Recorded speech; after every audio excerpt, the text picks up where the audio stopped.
Hello, everybody, and welcome to the new Jason Talks Geek, my show where I talk about geeky things with geeky people that I like about all the geeky conversational topics. And today, I am joined by Michael Medina from Collider, the Collider Aero Show, Think Hero, all kinds of things. Michael, thank you for joining us today. Thank you for having me. I'm really excited. Are you excited to jump in and talk about geeky things? Absolutely. Thank you for having me. No worries, man, because you are geeky. That's the only reason I let you through the gate. All right. So let's jump into our first topic.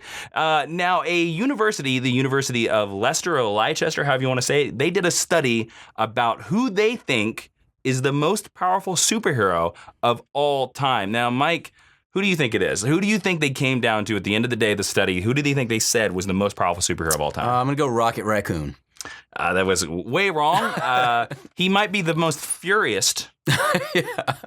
Get it? But no, they came out with Superman. And they did a whole bunch of rankings. They have a whole chart here, we were pulling it up right here, where they compared him to other superheroes based around weighing like the pros and cons of the powers. Now, I want to tell you some of the people that they compared him to. And I want you to tell me whether you think this is a fair comparison to compare to Superman or an unfair comparison. So they compared Superman to Wolverine. Yeah. I like that. Wolverine, you think Wolverine should be on this list? I think that's fair. Absolutely. They put Mystique in this list. I'm not sold on that one. Me neither. I'm not. That's weird. That Doesn't it seem a little weird? A little bit. Okay. A little bit. Now this one I agree with. They compared him to Thor. Absolutely. All right. Absolutely. Thor should definitely be in this list, you saying? For sure. Okay. Definitely. They compared him to The Flash. I like Flash. That's I like fair. Fair analogy. Yeah. This one I'm not so sure about. They compared him to SpiderMan. You know, I like Spider-Man on the list. Okay, Spider-Man most powerful. List. Okay, yeah. Okay. Batman's in this list. Again, it's not about brawn. I mean, it's not about like just, you know, it's not well, just his about your superpower brains. is money. Yeah, I mean, I guess if you have it, spend it. You know what I mean? But it's not about his brain. It's got to be about your strength and what you possess. And yeah, I like Batman. Okay. Not on the list. All right. Here's the weirdest choice on the list. They compared him to the Lizard. Well, I don't think the Lizard would be anywhere on this list. He's a powerful villain. Not on this list though. Iron Man is on this list, which I think is a little weird as well because a little bit. They're comparing Superman to Iron Man's armor, not actually Tony Stark. Pretty much, yeah. Yeah, okay. If he's wearing his Hulkbuster, I suppose. Interesting choice. The next hero I think totally deserves to be on this list. The Silver Surfer. Yeah. A very powerful superhero that many people forget. Absolutely. Everyone plays down his strength. Black Bolt of the Inhumans is on this list. And then finally they wrap it up with Iceman. That's interesting. I'm okay with Iceman because Iceman, it's been like a joke for Iceman for years that he's actually secretly the most powerful X-Man. It's just that he doesn't know how to access his powers. That's fair. So, that's fair. Well, let me ask you this. Where's Hulk on this list? That's a fair point. Where is Hulk? Why would he not be on that? Where's the Sentry? Marvel's Superman. Exactly. Where's that guy? Oh, I never Hulk. Didn't even think about that. Okay, so let's break down a little bit about what they chose as the criteria, and then we'll make the determination about whether we agree with this list or whether we completely disagree with this list. Okay, so they compared the characters by high velocity motion, high energy output, explosive powers, super strength, the ability to travel safely, whether they wear seatbelts. I don't know. Look both ways. Yeah, regenerative capacity, the immunity to disease, the ability to exert great force. How strong are you? Gene expression manipulation. That's a weird one. I don't get that. How much do I mess around with stem cells? I mean, what does that mean? The ability to disguise yourself, which Superman loses, I would say. Yeah. Protective exoskeleton and durable accessories. And then they also compared their weaknesses, which I thought was an interesting thing. Their weaknesses are scope for powers to cause multiple diseases. That's a weird one. That's weird. Okay. So if they're a CDC biohazard. Exactly. The unsafe means of travel, the inability to withstand high impact forces, whether they can survive a car crash or not, basically. The potential for powers to do harm to innocent people, and the potential for ability to do harm. Now, through these lists, Superman had the most check marks. Batman had the fewest. He was tied with Iceman. Most people on this list had 2. Yeah. Superman hits 1, 2, 3, 4, 5, 6, 7, and he has 1 weakness, so technically he hits 6. Yeah. Whereas most other people hit 2 to 3, and then they all had weaknesses. Yeah. So by their criteria, Superman is the strongest superhero. He's the best, most powerful superhero. From their list, do you agree? Or do you think the Hulk not being on the list completely throws it out the window? It doesn't throw it out the window, but I agree 100%. Okay. Spider-Man and Superman are my 2 favorite solo characters. Superman has always edged out Spider-Man to me. Mm-hmm. Let's be honest, Superman's a pretty perfect superhero. At least he Yes. used to be. You know, and that was like over the last 30 or 40 years now, they've tried to tamper with his abilities here and there, try to take away some of that. And this is a guy that could literally move planets. He can punch the moon. You know out what of I it. He mean? can. So you have to find ways to tone him down. So him being the most powerful is no surprise to me. Okay. Besides the Hulk, are there any people that you think really could have been on this list? No, I'm very happy that Thor is on this list because Thor for me is the one Marvel hero that could really do some damage to Superman. Are there any other superheroes that you think? Hercules? Hercules is a valid point. Yeah. I think Superman would take Hercules. Wonder Woman? Wonder Woman's Why an would interesting. Wonder Woman not be on this list? Over Mystique, especially. Yes. Besides, what can Mystique do besides shapeshift? What does she do? I mean, I know she has regenerative powers. I believe it's listed on there. I believe. Regenerative capacity, Okay. gene expression manipulation, and the ability to disguise. But her weaknesses are she can cause multiple diseases. Get your shots before you're taking on Mystique, I guess. I don't know. Don't go on a date with Mystique, I guess. I don't know. I don't get it. I get. Here's the thing. I feel like over the last 14, 15 years, and I like Mystique, but I feel like Mystique's been crammed down our throats. Because of the X-Men movies. Yeah, absolutely. I feel love Mystique, love this character. And I do love the character, not as much as some people do, though. I think she does not deserve to be on this list. She would get blown away. The Lizard is also a weird choice on this list. It's really, really weird. Now, I'm certain, too, that there are other characters that they decided not to put on this infographic. Silver Surfer is a strong choice to put on this list. But the weird thing about it is that they only gave him 2 pluses. They only gave him high energy output and the ability to exert great force. Whereas I've always kind of understood the Silver Surfer's powers are just nigh unlimitless. Well, he's got a small portion of Galactus's abilities. The cosmic power, the great cosmic power, whatever it's called. Yeah, exactly. So he should be almost unstoppable, really. Even just a fraction of what Galactus should make him unstoppable. You would think. Right? You would think. So, okay, let's make the verdict. Okay. Superman, the most powerful superhero of all time. Yes, absolutely. I agree.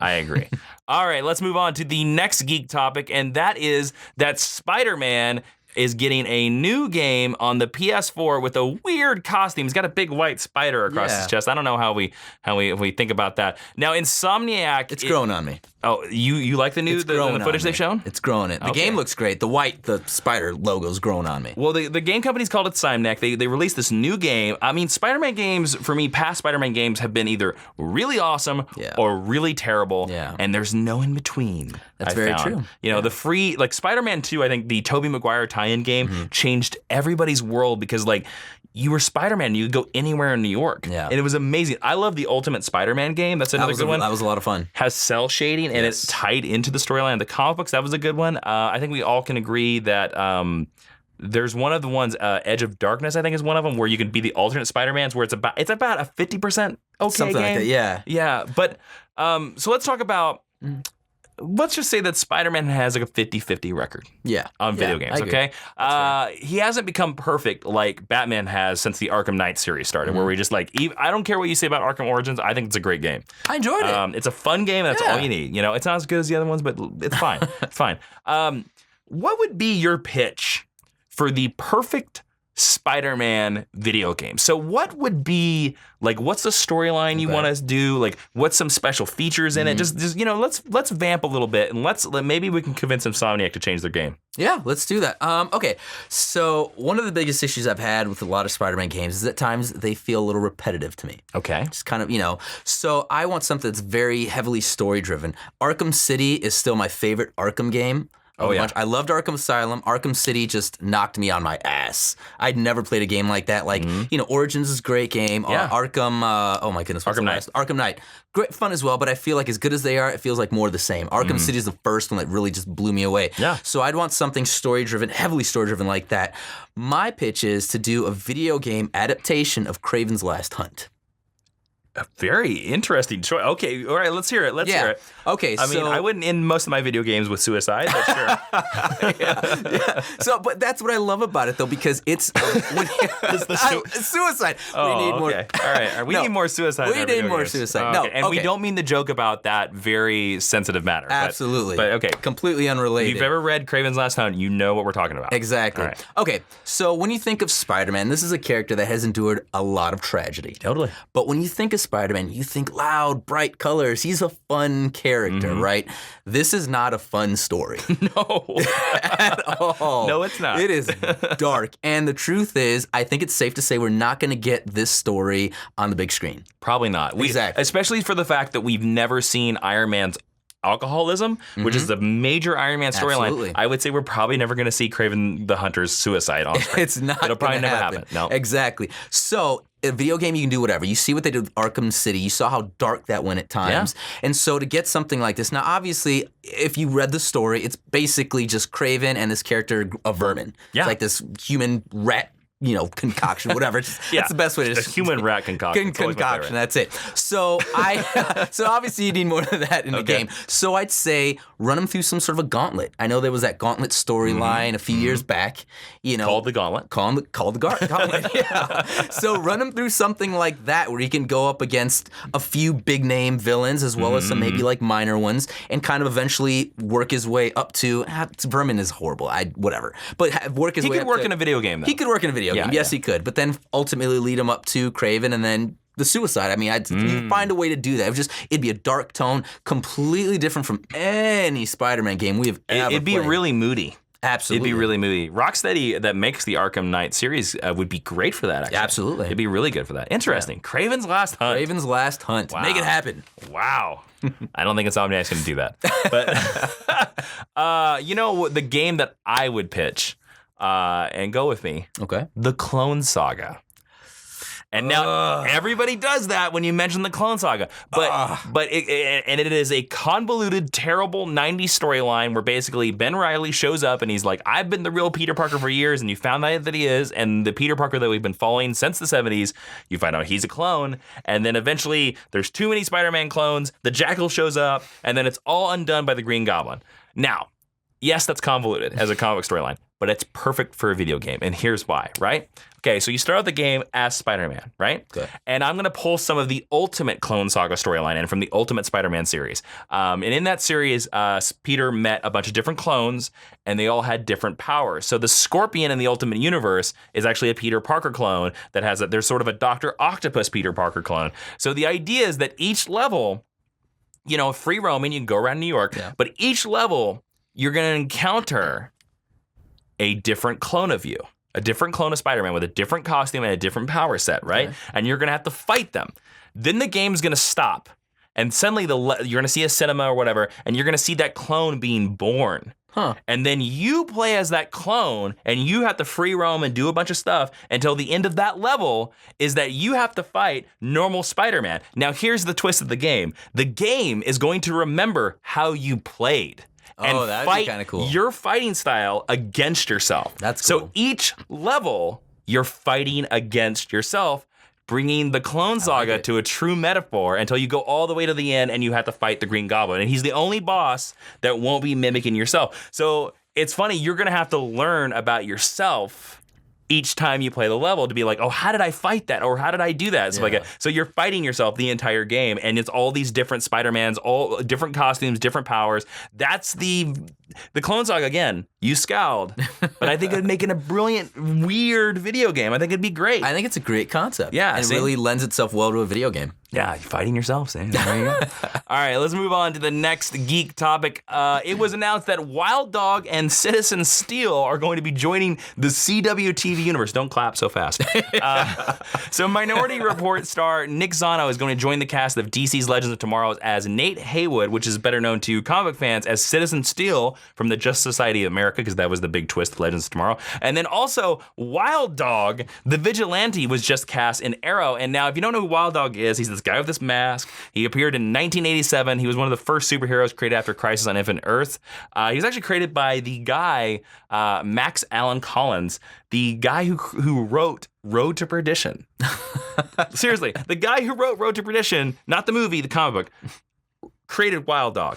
So anyways, it basically, and they once asked Max Allan Collins to do a little bit of research of this, what Wild Dog's superpower is. And you know what his response was? Oh, no. His superpower is guns. Just keeping it real. Keeping it real. So Wild Dog, I literally said this on Collider Heroes. I never thought Wild Dog was a character we would ever see in live action. Yeah. And now we're going to see him in Arrow Season 5. Mike, what is a character that you would love to see in the CW TV universe that we haven't seen so far? And, Okay. and if they've appeared on Smallville, that's totally okay. Okay, this is going to be relying heavily on special effects, but as we've seen with CW shows, they've done a pretty solid job with that. Yeah. Legends of Tomorrow. Flash. Exactly. You're exactly correct. There are some episodes of Legends of Tomorrow that you're just like, man, I never thought I would see this on a CW TV show. Ray Palmer, when he grows, like, that was phenomenal. That for a show like that. Yeah, and he fights who I like to call Chemo. Yep.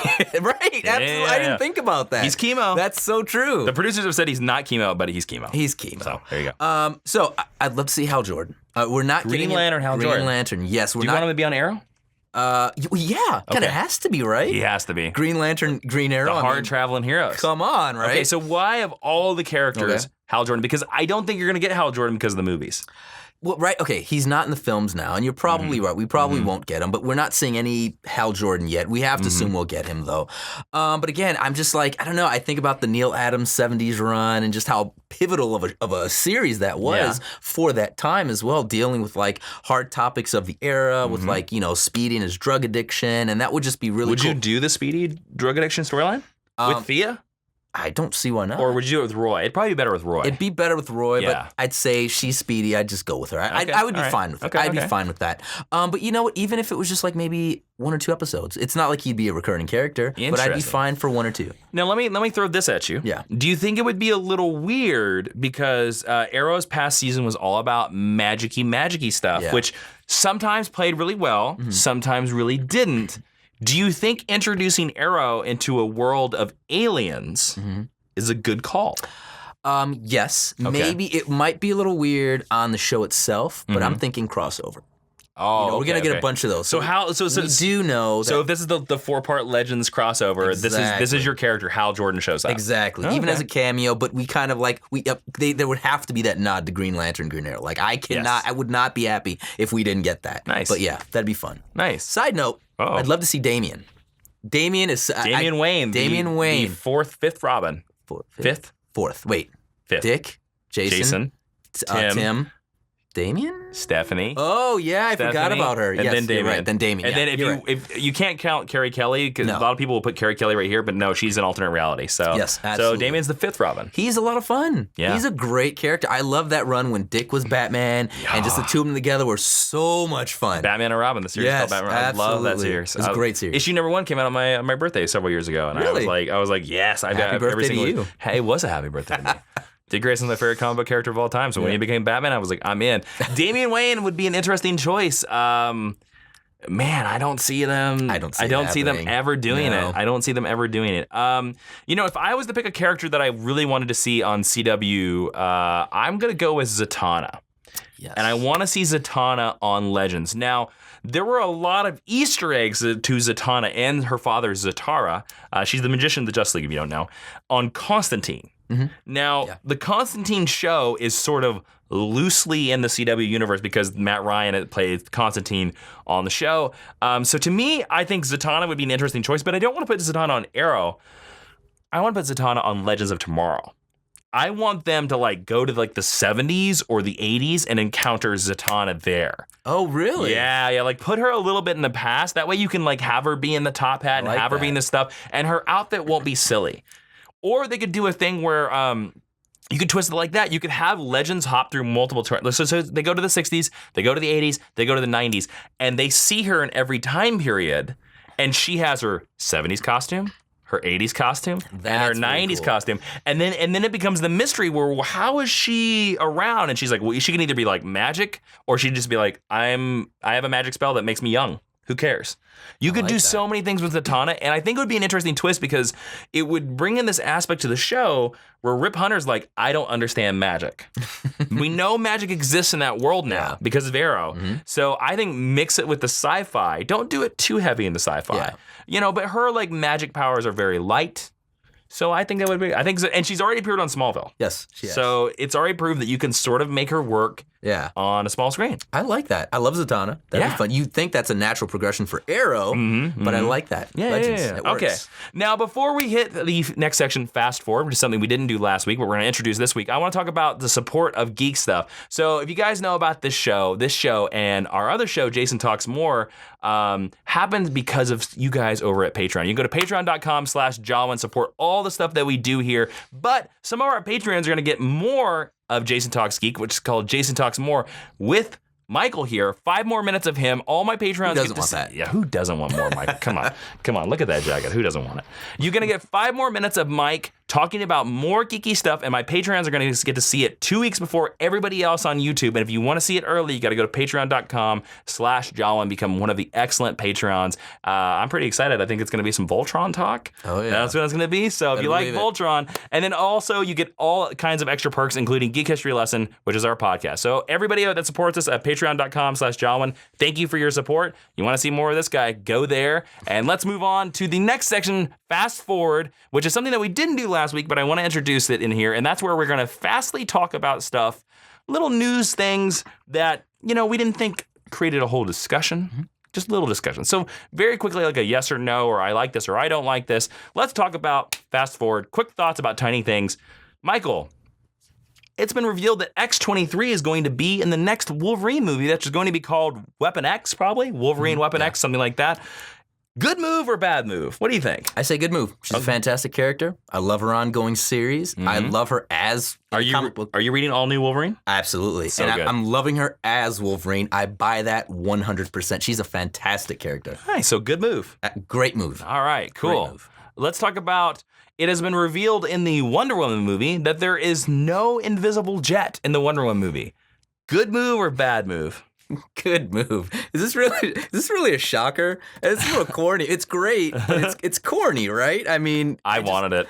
I would have loved to have seen it, but you don't think they'd be a little cheap for what they're doing? I mean, well, here's the thing. The movie's set in like 1919, 1920, so it couldn't work. But for me, in Justice League, they better go to like an Argus stronghold, and the great grandson of Steve Trevor, or however they're gonna do it, is be like, we're working on stealth technology, and she's just like, an invisible jet. Like wink, wink. Yeah, like give us an Easter egg. Yeah, give us it is ridiculous. I'd be fine with that. The funny thing about this is that they have not revealed in this universe whether Wonder Woman can fly or not. That's true. That's a good point. And it depends on your comic iteration whether Wonder Woman can fly sometimes or sometimes she flies in the invisible jet. True. So it'll be interesting to see which way they go with that. I'll be sold on that only if we can see her flying around inside of her invisible jet, so we just see her floating around. Then I'm sold. So good move that they didn't include it. Good move they did not include it. All right, and then lastly, a character that is near and dear to my childhood heart. In a recent Ghostbusters TV spot that was promptly removed from the internet by Sony, it was revealed that Stay Puft Marshmallow Man is in the new Ghostbusters movie, the all-female Ghostbusters, the villain of Ghostbusters 1, the classic Ghostbusters 1. Is this a good move or a bad move that Stay Puft Marshmallow Man is in this movie? Now, we don't know whether there's a possibility he could be the climax villain. I don't think he will be. There's also a possibility that he's just a cameo. Yeah. But should he be in this movie at all? Good move or bad move? If he's a cameo, good move. If he's not a cameo and we're getting more of him, If he's the villain. Yeah, Bad villain. move. Bad move. Okay. I feel like I'm in that small percentage of people that actually am excited for this film. I know a lot of people that are not. I will say with the first trailer, I wasn't excited. With the second trailer, I'm looking forward to it. Yeah. So I think it's going to be fun, but what you want to do with all that negative attention that they have been receiving, Ghostbusters is a classic. You're never going to redo it. Don't reboot that, even though if it's a reimagining or whatnot. Just embrace what it is, but just stay away from it as much as you possibly can. A cameo for Stay Puft, great. Anything more than that, I think, is bad move. I'm going to say bad move all around. Okay. Because I just think that as soon as you put Stay Puft Marshmallow Man in that movie, you invite the comparisons. And with this movie, you need the comparisons to be gone. That's true. Like, we need to treat this new Ghostbusters movie as its own thing. Like, we really do. Like, the minute we compare it to the original, like, it could be the most amazing movie of all time, but because so many people have so much love for that original movie, we've seen the hate online, people are going to hate it. Yeah. So I say stay away from Stay Puft. Do your own thing. Like that dragon monster they keep showing. That dragon monster looks cool. Yeah. Focus on the dragon monster. You know what? You won me over. There you go. I say bad move all around. All right, now we're moving into the next section, super questions, where you guys can always ask us questions every time we do Jason Talks Geek. Make sure to use the hashtag Jason Talks Geek or just tweet me personally. Our first question comes from Keith Romano at Stupid Monkey, and he asked both of us, he asked you and me this. Hey, nice. He said, guys, do you think we will ever see Batgirl, hashtag Batgirl, on the small screen again? Michael, what do you think? Yes. Okay. Ideally, you'd think Gotham would work, but I mean... Yeah, Batgirl could work on Gotham. She could, but now my only thing with that is that now with TV and films, you take these liberties, you can play around with ages and things like that, but in order for Barbara to... I would assume they'd go with Barbara, in order to I don't think they'd make a Cassandra Cain Batgirl show. Exactly. But in order for her to become Batgirl, Bruce would have to be Batman. Yes. And on this show, he's a child.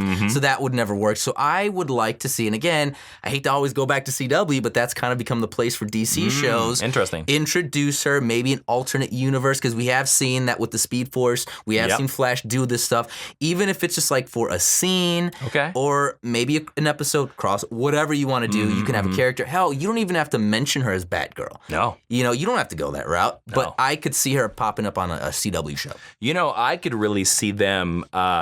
Batgirl as a solo TV series would be really strong. I agree. And I think, and this is what I thought they were going to do with Supergirl. When Supergirl was first announced, I was like, oh, they're just going to treat like she is the only Kryptonian that survived. And I was like, I have a feeling they won't mention Superman at all because they can't touch her. Yeah. And then they introduced Superman. Yeah. So I'll flip it on the other side. I think you can do a Batgirl show where no Batman exists in that universe.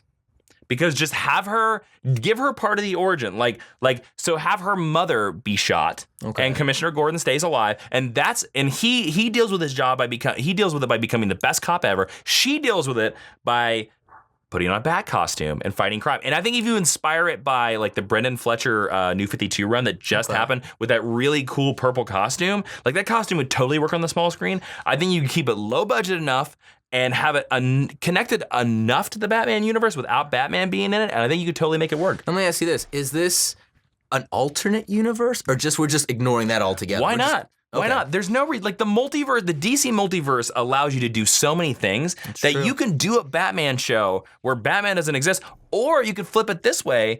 You could have her be in a universe where Batman's out there, but he's such an urban myth, such an urban legend that he's never been seen, and nobody even knows if he's real. I like that. So he's just out there. I like that. And nobody's certain. So that way you're still in the Batman universe, but you don't have to be. I think you could do a show without Batman in the universe. It'd be just fine. I think I agree with it. Gotham, unfortunately, isn't really doing a good job of that right now. But well, there you go. It's whatever. Our next question comes from Philip Seavey at Philip Seavey. He goes, best modern Superman story and why Superman is relevant today. Mike, what do you got some answers to that? All right. Modern story. I'm gonna go All-Star Superman. It's a great story. Great story. Grant Morrison, I love him. Sometimes he's a little hit or miss at times. Some of his stuff is just whatever. But that one was a home run. One of the things I love about that story, it was everything that makes Superman beautiful, everything about the Silver Age, everything that just, it's just something about it. I feel good. And I think with a character like this, you need to feel good. I think that's one of the problems that we have today. And I always use this example. Superman doesn't make you feel good? Doesn't make me feel good. There's no hope. I always like to bring up Kingdom Come. And I think that's a perfect example. example of this, if I may transition to the whole like him being relevant. That's another good modern Superman story. Absolutely. Kingdom Come. Kingdom Come is fantastic. If you haven't read that, please do. But again, they talk about kind of like, I kind of feel where we're at today, where everyone wants that gritty, the real hero. You want Batman. Batman's a sexy character. Nobody really wants to be the Boy Scout. Yeah. Nobody wants to do what's right because that's not cool. You know, everyone wants that edge, but you know, Superman isn't, he's a Boy Scout, like I said. And you know, I think you need a character that makes you feel good. One of the things that I loved about the old Christopher Reeve films is that watching that character always put a smile on my face. Like I felt like I wanted to go out and do something good. I wanted to inspire someone. When I watch a film, I know that we differ in opinions with Man of Steel. I love Man of Steel. Yeah, And Michael doesn't. No. It's all good. But, you know, when he... And that's fine. And look, we're still friends. See how that works? But like, you know, he says that the S on his chest stands for hope, but he never once inspired me. It never made me believe in hope. And that was the problems I had. So I think he's definitely relevant. I think we need to go back. Obviously, it's not the 50s. You know, you're not going to have that Kurt Swan Superman that I'd love. That's all gone. But I think you can still bring some elements of that back. And still make him cool. I totally think. I think for me the best modern Superman story is a storyline called Action Comics number 775. It's called Truth, Justice, and the What's So Wrong with Truth, Justice, and the American Way. They made it into an animated movie called Superman versus the Elite. Yeah. The comic's way better. The animated movie's still a lot of fun. But basically it's about where Superman faces off with this modern group that kills people. They kill the criminals, and then he fights them in the very end, and he makes it appear like he kills them all. And then he tricks them all and shows them that doing the right thing actually can be good. He does this great speech that I don't think there's anything wrong with True Justice, the American Way. It's great. Best modern Superman story of all time, I think. Superman is relevant today because he was created in the 1938 during the Great Depression. And if you go back and read the original Superman storylines, he's a social crusader. Yeah. He is the guy. There's a Superman storyline, I think it's Action Comics number 8, where these tenements are in these crappy buildings. And he's like, yeah, I agree that your buildings are terrible. So he goes there, he tells them all to leave, and he destroys the buildings, demolishes them. The U.S. Army comes in because they're like, who the hell is this guy demolishing buildings? And just for the fact that he knows that in 6 months that they'll rebuild them. Yeah. So what do those people do for 6 months? Who knows? Hopefully live on some farm somewhere. Yeah. But Superman is a social crusader. And I think if you look at our world now, where 1% of the population holds the wealth, where we're dissatisfied with the government and all kinds of social systems, Superman is the hope that stuff can get better. Yes. Superman is always, for me, and he didn't originally start out with this. He earned this over the years. He wasn't that type of character but he's always been a social crusader. The fact that things can get better if we take action, which is why I think it's appropriate that he showed up in Action Comics. If we do something, stuff can change. And then eventually he became the idealized way of hope. He's kind of lost the social crusader stuff a little bit of that. So Grant Morrison kind of brings it back.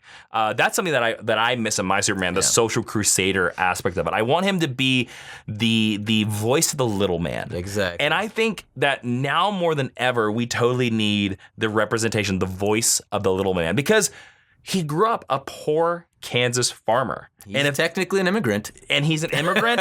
he's an immigrant. If there's no better representation of the little man. Absolutely. Than those two things. And I think that is more important today than probably was in the 2000s, the 90s, the 80s. And which is why I think that Superman kind of slumped off for us. Yeah. Because everybody wants to be Batman. We think we want to be Batman. Yes. But if you become Batman, you're a lonely schizophrenic who lives in a house alone with a butler and your parents are dead. Yeah. Do you want that? No, you don't. no, you don't. But if you're Superman, you can punch the moon out of orbit. Yeah. And you have really cool parents and an awesome dog named Shelby. And Crypto. You have 2 dogs. That's right. You have 2 dogs. You have a little brown Shelby that lives on the farm. You have Crypto who can fly with you. So, you want to be Superman. Absolutely. Everybody wants to be Superman. And then you stand up for the little man. That's why Superman is relevant today. That's what I think. Let's move on to the next question. Michael Pittman at Liquid 4 Revolver. Who do you take in a fight? Green Lantern versus a Jedi. All right, Mike. This is a tough one. Really? I think this is an easy fight. You think so? Can I go first? Go first. Green Lantern. Okay. How does a Jedi outthink a weapon that is pure imagination? That is true.